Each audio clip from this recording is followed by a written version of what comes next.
אביתר והמשפחה תכננו חופשה למקום לא רגיל. לאן הם נוסעים? לג'ונגל של ברזיל. אביתר רגע, ילד סקרן. חיכה לטיול כל כך הרבה זמן. מסבא כבר שמעתי המון סיפורים על ברזיל. אני לא יודע מאיפה להתחיל. שם יש חופים כחולים ויערות אדירים. הוא מנצח קוקוס. הופ, בום. הפירות נושרים. אחרי בג'ונגל עצות מחברה מספרות. מה הן אוכלות? איך משתרשיות? ומה הכי אוהבות? הכל סודי מאוד, ורק לילד אחד לספר מותר. כמובן, למי אם לא, לילד אביתר. הסיפורים בג'ונגל של ברזיל הסיפורים בג'ונגל של ברזיל עוברים בין הענפים והמחילות. אביתר בקלות מדלג בין השלוליות. אביתר זכר את הסוד, וכשהגיע עם בקבוק מים ועוד, הקשיב לג'ונגל חזק מאוד. איזה שעמום, אין כאן אף חיה מדברת, ושום חיה ככה סתם פה לא עוברת. מה? אביתר? אין פה שום ציפור. זהו, אני מתארגן הביתה לחזור. אביתר! למה הביתה לחזור? מה? איך אתה יודע את שמי? אמור. ואת זה שחשבתי הביתה לחזור. תקשיב לי טוב. תקשיב לי טוב! נראה אותך זה קל! אתה צריך לנסות! רק לקבל את הציון המתאים, תוכל לעוף איתי לגבהים! מה? לעוף זה אפשר? מה אני צריך לעשות? אני פפגאי צבעוני. אני פפגאי צבעוני! הכל בג'ונגל יודעים מי אני! תוכל לעוף איתי לגבהים אם רק תקבל את הציוד המתאים. אבל רגע, המתנה! נוצות 2! תעזור, קבל ממני מתנה, נוצות 2! אחת ירוקה לצלול מתחת למים, והאדומה לעוף לשמיים. היא תתחיל ואיתי תגיע לחוף הנוצץ של רעייה.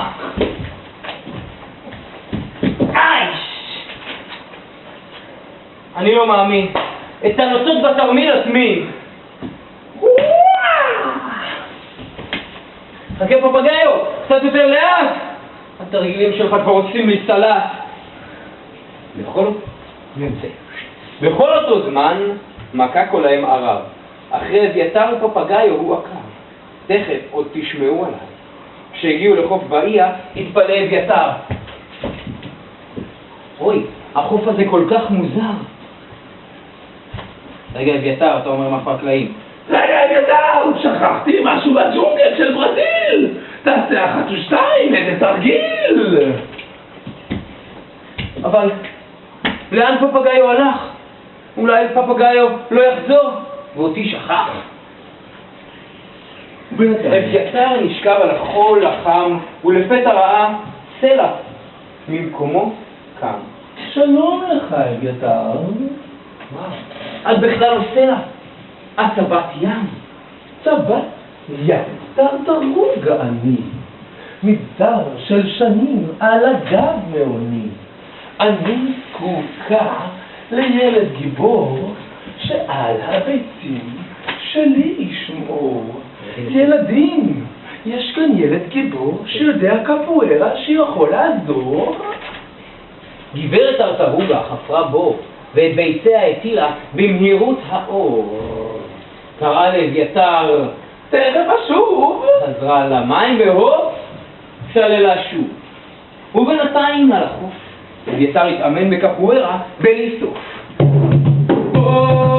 נתתי קפוארה, שם פה כזה רוצים ולמועצת הקפוארה לללאו, נתתי קפוארה, שם פה כזה רוצים ולמועצת הקפוארה.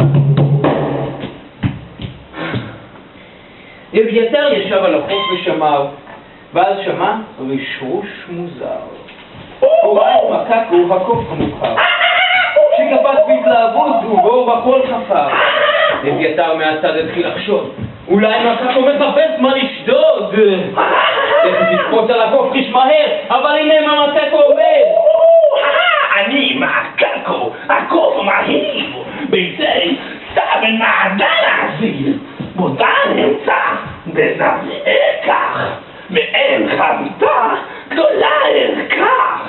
מה אביתר, מה רוצה הפושע? הבין שעכשיו אסור להתמהמה. טיפס על עץ הקוקוס הסמוך שראה וניסה להפחיד את מקקו בקריאה. אני צייד גדול ומסוכן, כדאי לכל הקופים שיברחו מכאן! ילד! אני לא מפחד ממך בכלל! אתה ממש מעיק. אתה ממש מעיק! אמשיך לחפור בחול, לעולם לא אפסיק! מקקו חפר בחולות עד לעמקים. הוא רצה לאכול מן הביצים צבונים רכים. אביתר מהר מעץ הקוקוס החליק. לצערת מקקו לא הצליח להרחיק. חשב היטב והנה צץ במוחו רעיון מוצלח. איך את מקקו הוא יפיל בפח. אביתר לקח את הנוצה האדומה, הניח בשערותיו ואת עיניו עצם. ולמרבה התדהמה רגליו ריחפו מעל האדמה. נפנף אביתר מעט בידיים ועלה עוד יותר גבוה לשמיים. מקקו לא האמין למראה עיניו. ילד עף, ככה סתם, ממש מעליו. מקקו החל לרקוד בהתלהבות שם. ילד, תן לי מיד את הנוצה. תן לי מיד את הנוצה! חכה, בסוף אותך נמצא! אבל אביתר למרבה המזל בעזרת הנוצה הירוקה לים צלל. בעומק הים ראה אביתר מראה מדהים, צמחי מים שושלני ים ואלמוגים. אך זהו לא הזמן להביט וליהנות. טרטרוגה צריכה לשמוע על הסכנות. נשק אביתר בקונחייה כשופר והריע. אולי עוד מישהו ישמע את מקקו ואת מקקו ירתיע. דגים מעופפים שעברו נפנפו בסנפירי הכנפיים. קראו לטרטרוגה הצבא שתגיע 1 ו2. מקקו צעק אליו מן החוף. ילד! תן לי את הנוצה! בסוף אותך נמצא! אני תופס אותך ילד, זה עושה לך סוף. ואם אני עושה אותך ילד, אני עושה לך סוף! אביתר השליך את הנוצה הירוקה עליו.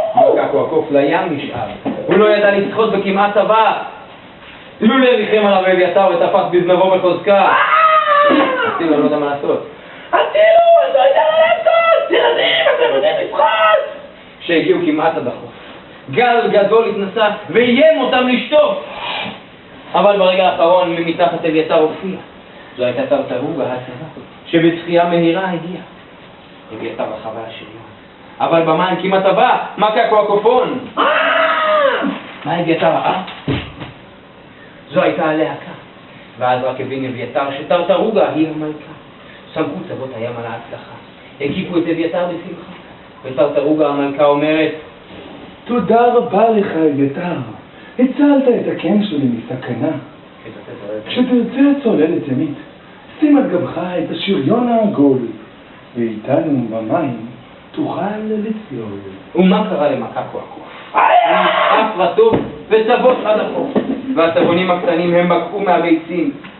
התחילו לשחק הפואר על החוף, לשיר שירים ולנגן על הטוב. דוי סטייס, אתה מוזמן לבוא אליי, לחוף שבעיר, אתה יכול לשחק הפואר, תגוף להניע, תובילים במיה, זוז מצד לצד, זוז מצד לצד, זוז מצד לצד, אתה לא תשכח לעולם את החוף שבעיר, כל עוד אתה תמשיך את הגוף להניע, תובילים ביד, זוז מצד לצד, זוז מצד לצד, זוז מצד לצד. כדאי